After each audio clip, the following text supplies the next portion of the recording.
लोकसभा में पास हुआ मनरेगा की जगह लेने वाला जी राम जी बिल, विपक्ष ने फाड़ी बिल की कॉपी। लोकसभा में गुरुवार को विकसित भारत गारंटी फॉर रोजगार एंड आजीविका मिशन ग्रामीण या वीबी जी राम जी बिल पास किया गया। इस दौरान विपक्षी सांसदों ने बिल की प्रति फाड़कर विरोध किया। ये बिल महात्मा गांधी राष्ट्रीय ग्रामीण गारंटी रोजगार अधिनियम मनरेगा का नाम बदलकर रखा गया और इसके तहत गारंटी वाले काम के दिनों की संख्या 100 से बढ़ाकर 125 की जाएगी।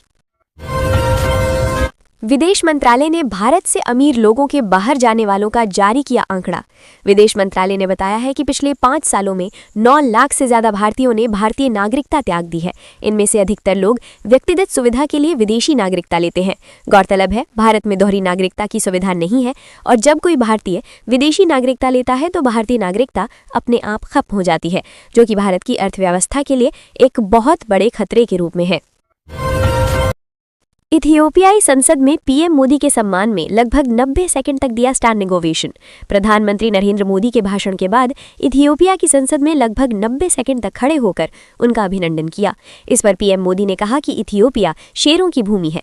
मुझे यहाँ घर जैसा महसूस हो रहा है क्योंकि भारत में मेरा गृह राज्य गुजरात भी शेरों की भूमि है। सांसदों ने उनके संबोधन के दौरान तालियां बजाकर उनका अभिनंदन किया।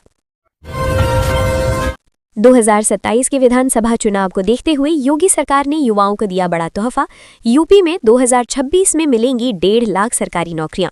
उत्तर प्रदेश की योगी सरकार वर्ष 2026 में प्रदेश के युवाओं को 1.5 लाख सरकारी नौकरियों का तोहफा देगी। पुलिस और शिक्षा विभाग में 50-50 हजार, राजस्व में 20 हजार और अन्य विभागों में भर्तियां होंगी। इसके साथ योगी सरकार 10 साल में 10 लाख सरकारी नौकरियां देने का किया वादा। नीतीश कुमार द्वारा महिला के चेहरे से हिजाब हटाने के विवाद पर गिरिराज सिंह ने दी प्रतिक्रिया। केंद्रीय मंत्री और भाजपा सांसद गिरिराज सिंह ने बिहार के मुख्यमंत्री नीतीश कुमार द्वारा नियुक्ति पत्र देने के दौरान महिला डॉक्टर के चेहरे से हिजाब हटाने के विवाद पर विवादित प्रतिक्रिया दी है। गिरिराज सिंह ने कहा कि नीतीश कुमार ने सही किया। महिला द्वारा नौकरी रिफ्यूज करने के सवाल पर उन्होंने कहा, वो रिफ्यूज करे या जहन्नुम में जाए। एमपी में 30,000 नए शिक्षकों की होगी भर्ती। अगले 3 वर्षों में बनेंगे 1390 नए स्कूल भवन।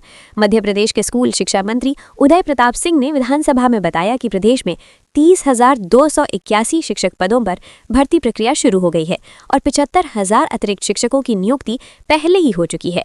उन्होंने कहा कि अगले 3 साल में 1390 नए स्कूल भवन बनेंगे और 39,000 स्कूलों की मरम्मत होगी।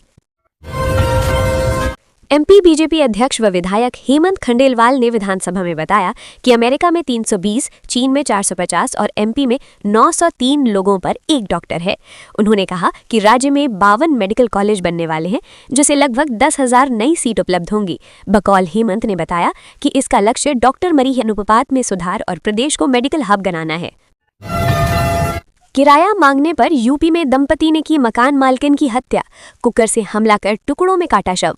मामला उत्तर प्रदेश के गाजियाबाद का है, जहां 6 महीने का बकाया किराया मांगने पर एक दंपति ने मकान मालकिन की हत्या कर दी। रिपोर्ट्स के अनुसार आरोपियों ने बुधवार को घर आई महिला से बहस के बाद उस पर कुकर से हमला किया और फिर दुपट्टे से गला घोंटकर मार डाला।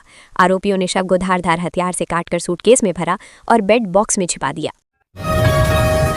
कई राज्यों के लिए जारी हुई घने से बेहद घने कोहरे की चेतावनी। आईएमडी ने कई राज्यों में गुरुवार तड़के या सुबह के घंटों में घना से बेहद घना कोहरा छाया रहने की चेतावनी जारी की है। इन राज्यों में उत्तर प्रदेश, पंजाब, हरियाणा और उत्तराखंड शामिल हैं।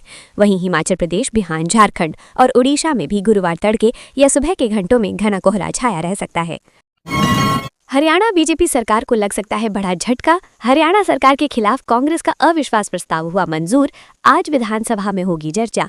हरियाणा विधानसभा के अध्यक्ष हरविंद्र कल्याण ने नायब सिंह सैनी सरकार के खिलाफ कांग्रेस द्वारा लाए गए अविश्वास प्रस्ताव को गुरुवार को स्वीकार कर लिया। 90 सदस्यीय वाली विधानसभा में प्रस्ताव पर आज यानी 19 दिसंबर 2025 को चर्चा होगी।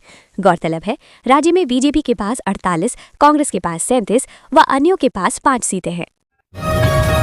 पंजाब के स्थानीय निकाय चुनाव में आम आदमी पार्टी को मिली प्रचंड जीत। जिला परिषद और ब्लॉक समिति पर किया कब्जा।